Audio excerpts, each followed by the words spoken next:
مرد کتنا شاطر ہوتا ہے اور مزے کی بات وہ کچھ بھی پتہ نہیں چلنے دیتا سامنے والی عورت کو۔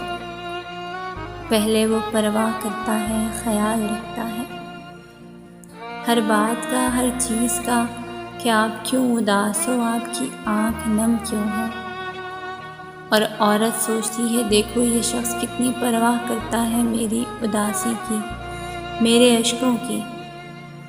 مرد پھر پرواہ کی گیم سے نکلتا ہے تو محبت جتاتا ہے، اتنی محبت کہ آپ کو خود پر غرور اور اس شخص کی محبت پر ناز ہونے لگتا ہے۔ عورت کو سب سے زیادہ اہمیت دیتا ہے، ہر چیز پر فوقیت دیتا ہے، اور نادان اور کم عقل عورت پور اس شخص کی محبت میں ڈوب جاتی ہے، فنا ہو جاتی ہے۔ اور پھر جب وہ دیکھتا ہے کہ سامنے والی عورت مریض عشق ہو گئی ہے تو وہ وہی بن جاتا ہے جو اس کا اصل ہوتا ہے، انا پسند روایتی مرد۔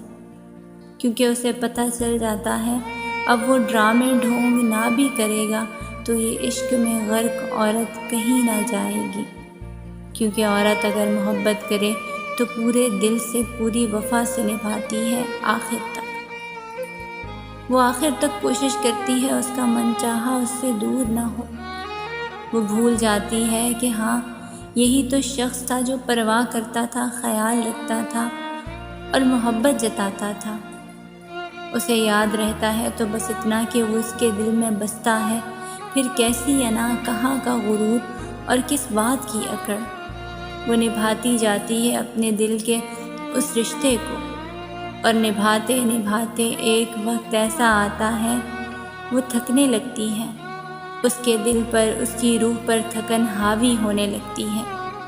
جب سب قربان کرنے کے بعد بھی بدلے میں طنز، طعنے، دل کو دکھانے والے جملے ملتے ہیں تو اتنا ضرور ہوتا ہے، آہستہ آہستہ سب بدلنے لگتا ہے۔ اور پتہ ہے کیا بدلتا ہے؟ عورت چھپانے لگتی ہے ہر بات کو، جذبات کو۔